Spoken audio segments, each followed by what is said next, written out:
Ils sont passionnés par la blockchain et ont décidé d'y travailler. Chaque jour, je me dis qu'ils ont fait le bon choix. Behind the Chain vous dévoile les codes pour mieux pénétrer l'univers Web3 et faire vous aussi le bon choix. Je suis Romain Milon, Head of People chez Ternoa et recruteur de passionnés du Web3. Salut Julien, comment vas-tu ? Salut Romain, très bien et toi ? Très bien, merci. Je suis très content de te recevoir pour cet épisode. Alors, sans attendre, dis-nous qui tu es et ce que tu faisais avant d'arriver dans l'univers blockchain et Web3. Très bien. Écoute, déjà, merci pour l'invitation. Très, très agréable de pouvoir participer à ce podcast. Du coup, très simplement, je suis développeur web depuis maintenant 12 ans. Je suis basé en région Rhône-Alpes, où j'ai fait toutes mes études à partir de la licence jusqu'à maintenant ma 12e année de développement. Je suis originaire du Nord-Pas-de-Calais. Et donc je m'étais déplacé pour les études. C'est une activité que j'adore. Je suis fan de code, de pouvoir créer, de répondre des besoins, résoudre des problèmes et de pouvoir mettre de l'interface entre l'utilisateur et la machine. Je trouve ça super intéressant et très valorisant. Je suis pas du tout artiste, mais du coup, je me dis que au moins avec une interface graphique et un site web, je peux répondre à des besoins auprès des gens. Aujourd'hui, tu n'es pas développeur dans une boîte de blockchain, on est d'accord, tu travailles dans une boîte de tech plus conventionnelle. Voilà, exactement. Ouais, je travaille dans une, pour un créateur de logiciels pour les courtiers en assurance. Donc rien à voir avec la blockchain, le Web 3, tout ça. D'accord. Alors, quand est-ce que tu as découvert cet univers ? C'était en quelle année, cet univers blockchain ? Alors j'ai démarré précisément parce qu'il y a des dates dans la vie qui marquent. C'était le 14 décembre 2017. Très précis. Très très précis. Je me souviens encore de la précision des tokens que j'ai pu acheter ce jour-là. Mon premier investissement, je venais à peine de changer de job à l'époque, donc faire de l'investissement comme ça, c'était déjà un petit pari pour moi. Puis c'était aussi de m'intéresser à cette partie technique, voir le fondamental de la blockchain. Et donc c'est à partir de là où effectivement je me suis beaucoup intéressé à cet écosystème. Qu'est-ce qui a déclenché justement ce premier investissement et cet intérêt dans la blockchain et dans la crypto ? On sait que souvent ça arrive par un proche, un ami, quelqu'un de la famille qui connaît déjà. C'est exactement ça. Moi, je suivais ça un petit peu de loin de par la partie technique de web. Donc, on voyait pas mal d'applications, les premières applications sortir à l'époque. Et puis après, il y avait aussi ça commençait à être un semblant de grosse phase de bull run du Bitcoin à cette époque-là. Donc, le bull run, c'est quand on a une forte augmentation du cours de la monnaie. Et puis du coup un engrenage de communication tout autour. Et effectivement, un de mes amis qui travaille en université, qui lui s'est mis à investir et à manipuler de la blockchain pour les cours en fait, en tant qu'assistant pour un prof à l'université. Et c'est lui qui m'en a parlé et il m'a mis le pied à l'étrier à ce moment-là. D'accord, c'est quoi alors le premier token que tu as acheté ? À l'époque, on entrait par Bitcoin, le vrai, Ether en deuxième, et après, je suis rentré sur l'ADA, parce qu'ils venaient tout juste de sortir leur première version de leur protocole. Donc c'était un peu la première révolution blockchain à l'époque, une première grosse app, un gros protocole, à sortir. Et puis après j'ai enchaîné avec l'ouverture d'un compte sur Binance, etc. D'accord. Alors aujourd'hui, tu as toujours un job de développeur, mais tu as quand même une activité, on va dire, plus que amateur dans le domaine de la blockchain. Est-ce que tu peux nous dire en quelques mots ce que tu fais aujourd'hui dans cet univers blockchain et Web3 ? Ouais, tout à fait. Du coup, de cette expérience de plus de 4 ans et demi à graviter dans tout cet écosystème crypto, blockchain et depuis 1 an et demi maintenant en finance décentralisée, j'ai créé mon entreprise de conseil et d'accompagnement auprès des particuliers et des entreprises pour pouvoir démarrer, ou alors pour certains, même s'ils veulent me consulter pour se spécialiser sur cette partie blockchain et actifs numériques. Donc du coup, j'accompagne en mode petit pas, véritablement comme moi j'ai démarré il y a 4 ans en fait, tout simplement. Et du coup, j'accompagne les gens pour progresser, répondre à des objectifs de connaissances, potentiellement d'investissement, même si je suis pas conseiller en investissement, mais pour autant leur expliquer un peu les deux trois choses à ce niveau-là. Et puis surtout de essayer de faire évoluer un peu les idées reçues, faire tomber des barrières sur des grands mots qu'on peut mettre, terrorisme, blanchiment d'argent, etc. Tu fais en quelque sorte aussi, à ton échelle, de la vulgarisation et on va dire du militantisme pour défendre cet univers blockchain. Tu pourrais nous dire, par exemple, pour un de tes clients particuliers, le type de mission concrètement que tu peux faire ou que tu as fait dernièrement avec un client? Du coup, c'est une cliente. Alors c'est une femme en plus. Je tiens à le préciser aussi. Il y en a dans cet environnement. On pense pas, mais encore là dernièrement, j'ai pu faire aussi un événement avant-hier à Lyon où il y avait beaucoup de femmes représentées. C'est pas un milieu de geeks hommes comme on peut penser. Et donc du coup, elle souhaitait démarrer en finance décentralisée. Donc sur différentes blockchains et sur différents crypto actifs. Donc les deux principales pour moi aujourd'hui sont Ethereum, bien évidemment, la plus importante, mais qui reste encore relativement cher au niveau des frais pour pouvoir réaliser des transactions. Mais donc pour quelqu'un qui démarre, c'est un peu compliqué de lui faire entendre de payer une quarantaine d'euros pour échanger 5 euros, quoi. Là, il y a encore un peu d'incompréhension, c'est un peu compliqué. Donc du coup, j'oriente vers des blockchains avec une capacité aussi d'application assez intéressante, mais où les coûts sont moindres au niveau des frais. Donc il y en a deux aujourd'hui pour moi qui suivent un peu cette idée. Donc c'est la blockchain de Binance, la Binance Smart Chain, et à la seconde, ça serait la blockchain d'Avalanche, dont le token est l'AVAX. Très intéressant, très intéressant. Aujourd'hui, est-ce que tu as déjà pu conseiller et accompagner des entreprises aussi sur ton entreprise qui est toute jeune ou pour l'instant c'est plutôt des clients particuliers? Alors, j'ai plus d'entreprises que de particuliers, effectivement, parce que alors déjà le fait de pouvoir amener leur capital de leur entreprise, ça permet c'est aussi pour pouvoir le diversifier. Donc du coup, ils prennent mon conseil et mon accompagnement aussi bien pour eux au niveau perso, mais demain pour pouvoir diversifier le capital de leur entreprise.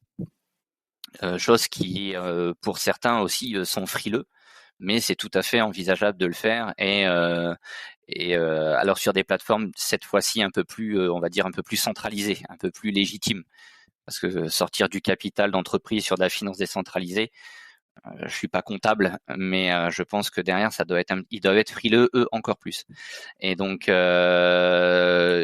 typiquement j'ai un maraîcher, j'ai une médecin, un restaurateur. Là je croise les doigts, j'ai un prospect intéressant pour la semaine prochaine normalement dans le monde du jeu vidéo. Donc là, ça serait effectivement une jolie porte d'entrée si ça se fait pour moi. Et après en particulier, effectivement, c'est un peu plus compliqué parce que du coup, ils veulent beaucoup d'informations rapidement, euh, mais ils ont une réticence quand même à passer le pas. Euh, Lors d'événements réels, lorsqu'on discute, ils sont friands de plein d'informations. Il suffit lors d'une discussion, on envoie 2-3 noms de plateformes ou 2-3 noms de protocoles sans spécialement expliquer à quoi ça correspond. Hop, tout de suite, ils viennent, ils prennent des notes. Alors c'est très bien, c'est génial. Mais par contre, est-ce que derrière, ils savent comment fonctionne ce protocole? Comment est-ce qu'il faut l'utiliser? À quel moment il est pertinent d'en sortir, etc. Tout ça, tout cet accompagnement n'a pas lieu en fait du coup.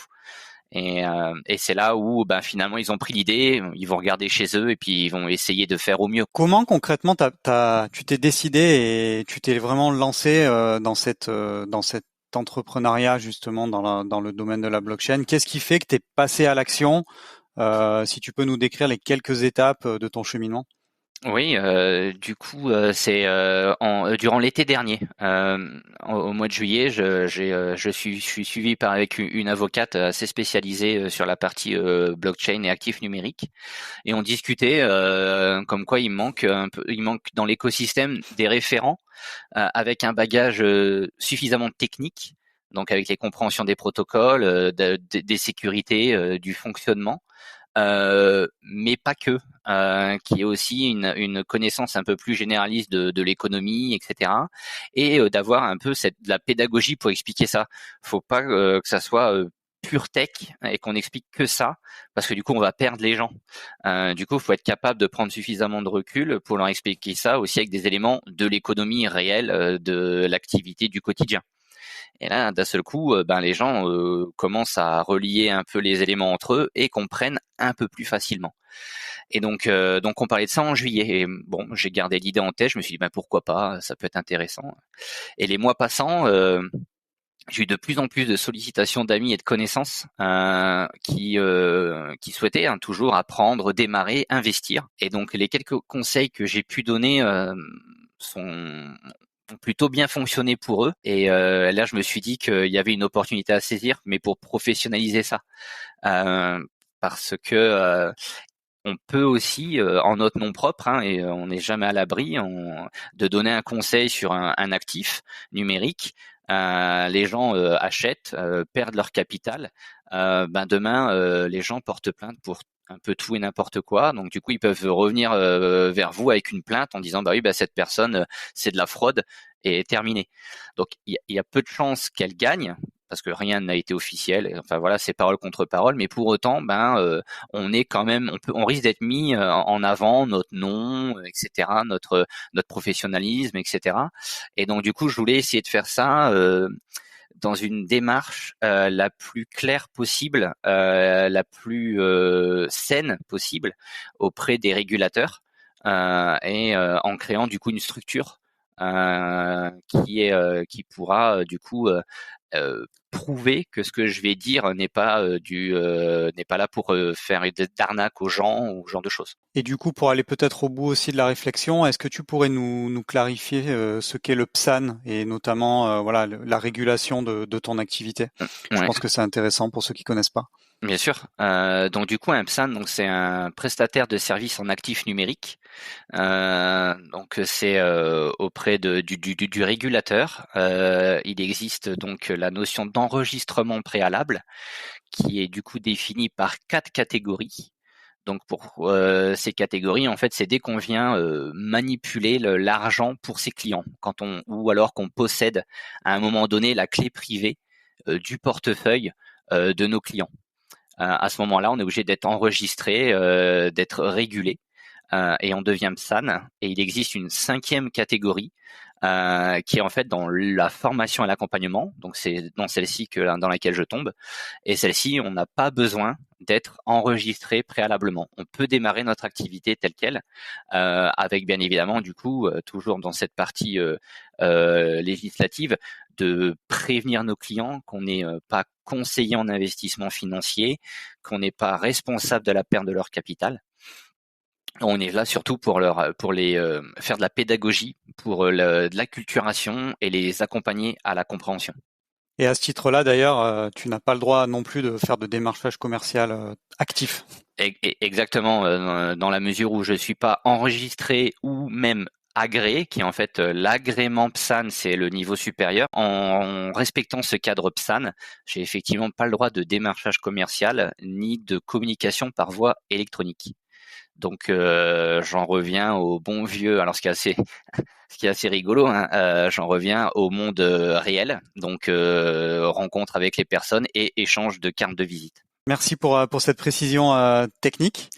Alors au quotidien, alors c'est pas ton métier principal, hein, c'est une activité annexe, mais je doute pas que bientôt ça sera peut-être, enfin en tout cas je te le souhaite, ton activité Je principale. croise les doigts, effectivement.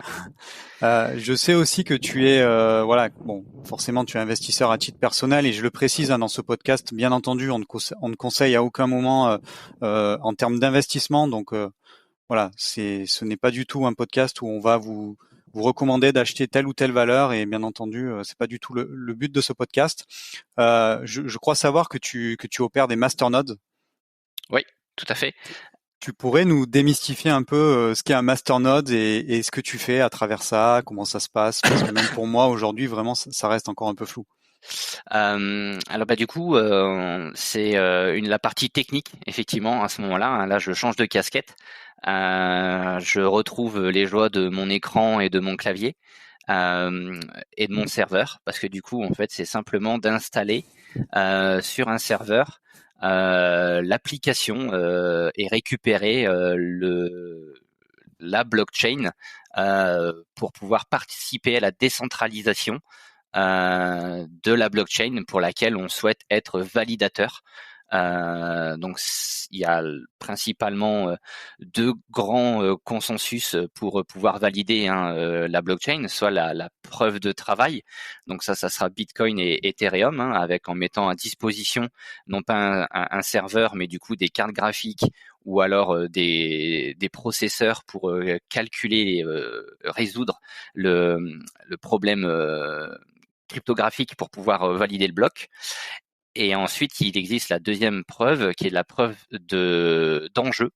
Et donc, c'est là où interviennent les nodes et les masternodes. C'est en fait, on met en enjeu, du coup, les tokens sur des validateurs pour sécuriser les transactions sur le réseau, continuer à maintenir la résilience du réseau. Exactement. Et donc tout à l'heure, tu parlais notamment des gas fees sur Ethereum qui, voilà, des fois peuvent être un peu élevés. Et donc effectivement, ces gas fees servent à rémunérer les personnes comme toi qui valident les transactions sur la blockchain en question. C'est ça. Alors ça va être effectivement sur la preuve de travail. Donc Ethereum, c'est pour ça que c'est cher, parce que du coup, c'est les mineurs qu'on va venir effectivement rémunérer de leur travail. Alors que sur la preuve d'enjeu, on est plutôt en fait sur un système de rendement qui est annualisé également. C'est-à-dire qu'on est d'accord pour bloquer pendant un temps donné une quantité de tokens ou de jetons à un instant T, par exemple. Je bloque pendant 3 mois, je mets en enjeu 1000 jetons. Je ne pourrai rien en faire de ces 1000 jetons, ils sont bloqués, ils sont là pour valider les transactions. Et à ce moment-là, en fait, du coup, effectivement, on va me rémunérer de rendement du protocole d'avoir mis en enjeu les tokens. Et du coup, alors la question sur justement sur le proof of stake, donc preuve d'enjeu. Si tu décides de sortir tes tokens et d'arrêter avant la période définie, est-ce que tu perds la totalité justement du rendement qui t'était attribué ou pas? Exactement, on ne touche rien du tout, effectivement. Et puis c'est surtout que faut pas oublier que l'intérêt aussi, quand on est validateur, c'est pour augmenter encore plus la résilience. Alors les validateurs permettent d'aider à la décentralisation, donc plus il y a de validateurs, ça veut dire que moins il y a de chances qu'on puisse en prendre possession du réseau, mais pour que ça soit aussi plus comment dire ça, voilà, sur la validité des blocs, pour que ça aille aussi plus rapidement, il faut aussi qu'il y ait plus d'enjeux de tokens. Donc, ce qu'ils appellent de la délégation. Donc ensuite, un validateur, lui, peut recevoir des tokens de gens qui viennent les mettre en enjeu sur ces fameux nœuds. Et si jamais, pour reprendre ta question, si jamais demain j'arrête mon masternode, en fait moi j'ai pas de reward, mais les gens qui avaient délégué chez moi, qui avaient fait confiance en mon nœud, eux aussi perdent les rewards qu'on leur avait promis. Ok, très intéressant. Alors toi, du coup, aujourd'hui, enfin, je sais pas si tu veux nous en parler, mais tu es masternode sur une seule blockchain, tu fais ça sur plusieurs blockchains, et est-ce que si tu es d'accord, tu veux bien nous citer ces blockchains-là, ou tu préfères que ça reste peut-être confidentiel? Ouais, plutôt plutôt confidentiel sur cette partie-là, effectivement, parce que Bien sûr. si je peux juste expliquer pourquoi, parce que on arrive sur des cryptos où le montant demandé est quand même un peu important, et ça fait des sommes, semblant de rien.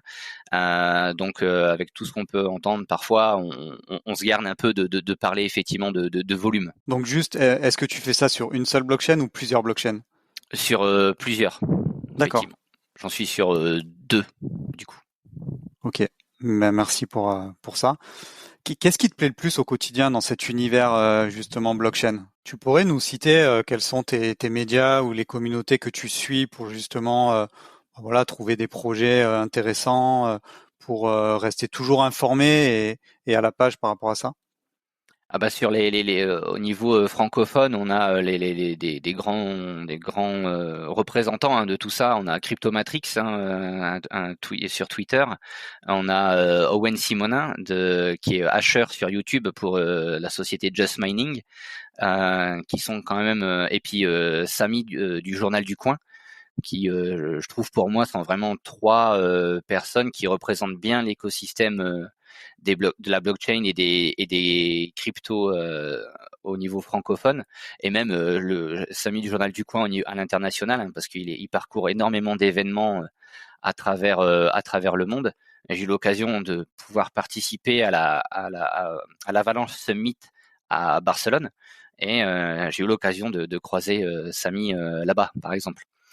Et donc effectivement, Twitter est quand même une grosse source d'information à ce niveau-là, assez dans la vulgarisation, mais aussi avec un côté technique. Donc Crypto Farmer aussi, j'ai pas précisé, mais lui c'est plus la partie technique avec des processus en finance décentralisée qui sont assez intéressants. Et après sur Telegram, du coup, bah là c'est des channels un peu plus privés, on va dire, parce que au bout de 4 ans et demi maintenant d'expérience dans ce niveau, dans ce réseautage, bah en fait on arrive à centraliser un peu plus nos informations dans 3, 4, 5 groupes où il y a très peu de monde, mais où du coup bah il y a quand même de l'échange qui se font, et de qualité du coup, parce que maintenant c'est des gens qui assez vite peuvent reconnaître une arnaque ou pas. Du coup on est aussi dans la bienveillance, dans la prévention. Attention les gars à telle ou telle chose, attention à tel ou tel protocole, etc. Qu'est-ce qui change le plus, toi qui as encore un pied, on va dire, côté Web 2 et qui a un autre pied côté Web 3? C'est quoi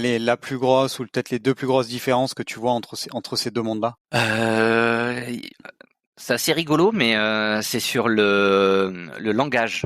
On ne parle pas du tout la même langue dans l'univers crypto et Web 3. Je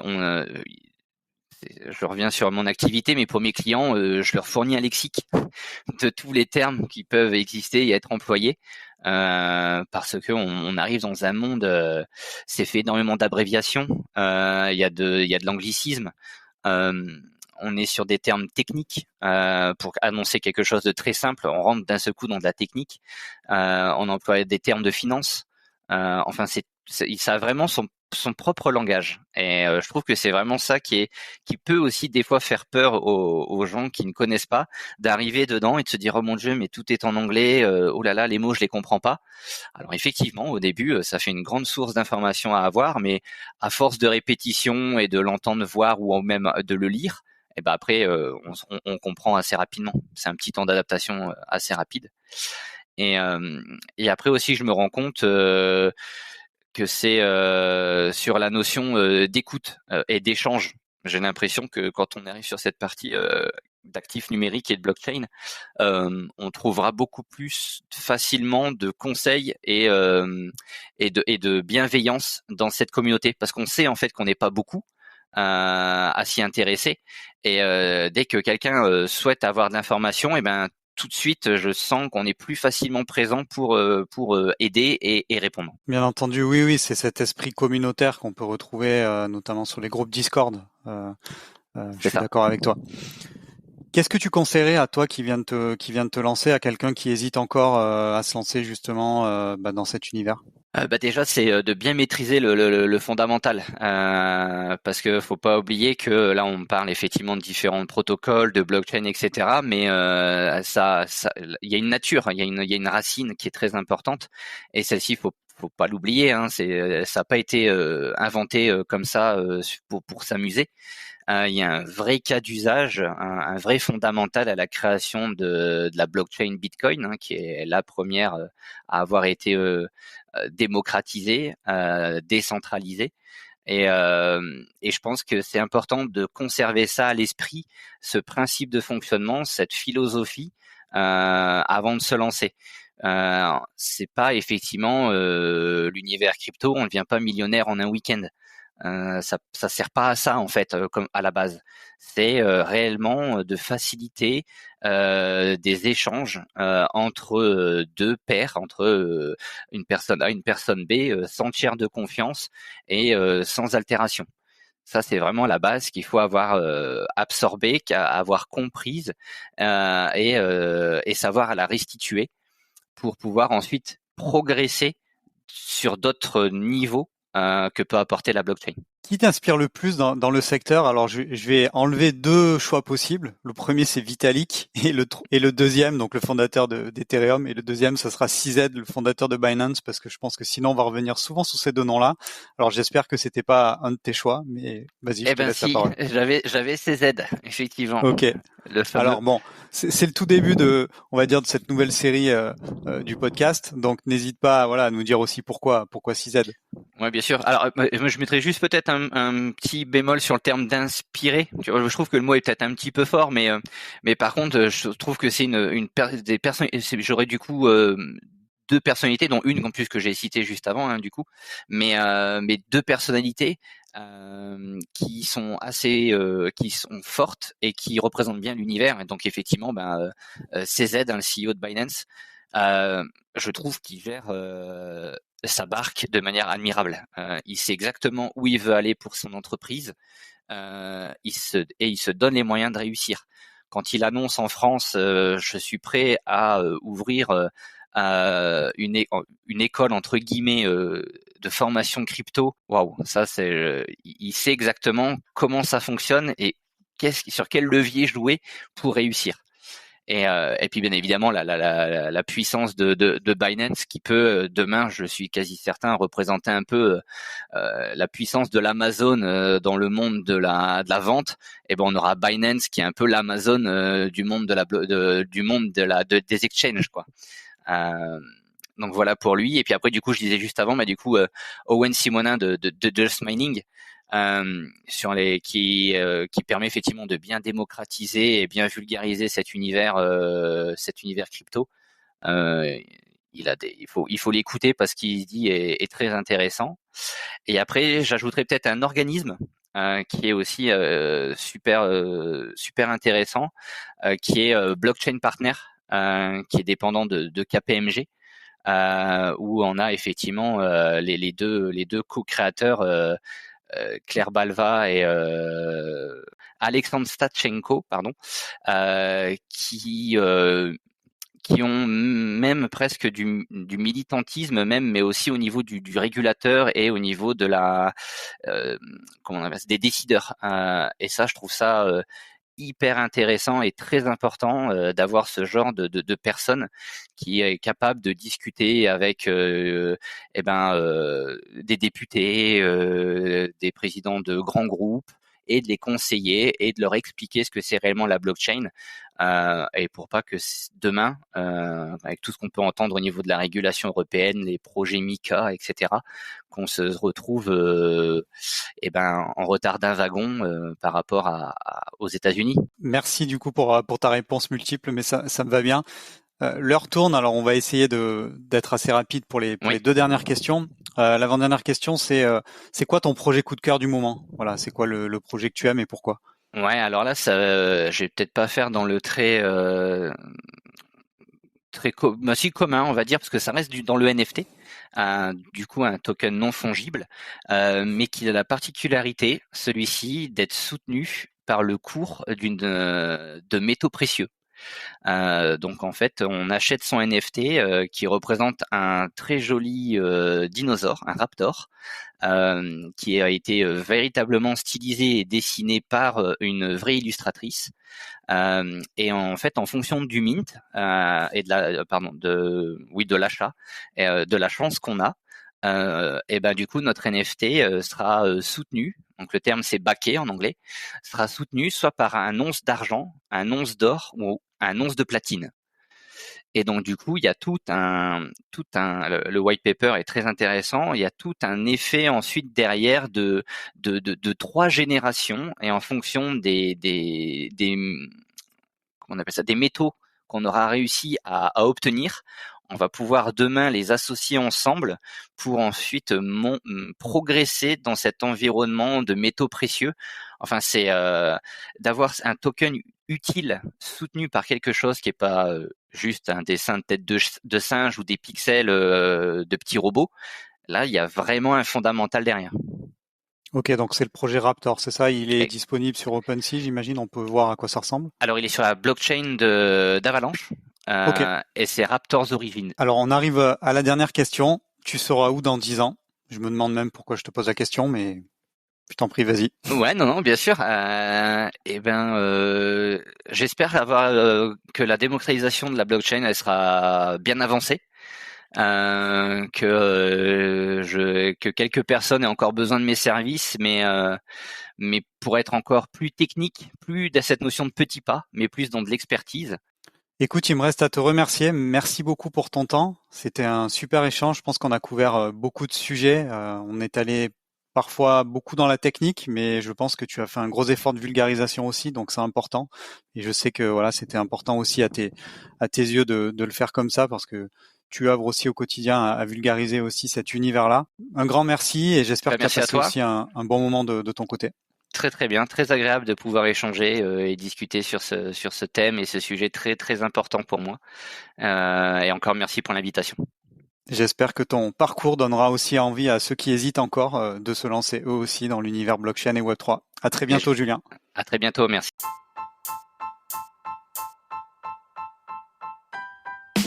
Merci d'avoir écouté cet épisode jusqu'au bout. Pour m'aider à propulser ce podcast, je vous invite à me laisser la meilleure note possible ainsi qu'un commentaire sympa. À très vite pour découvrir un nouveau talent du Web3.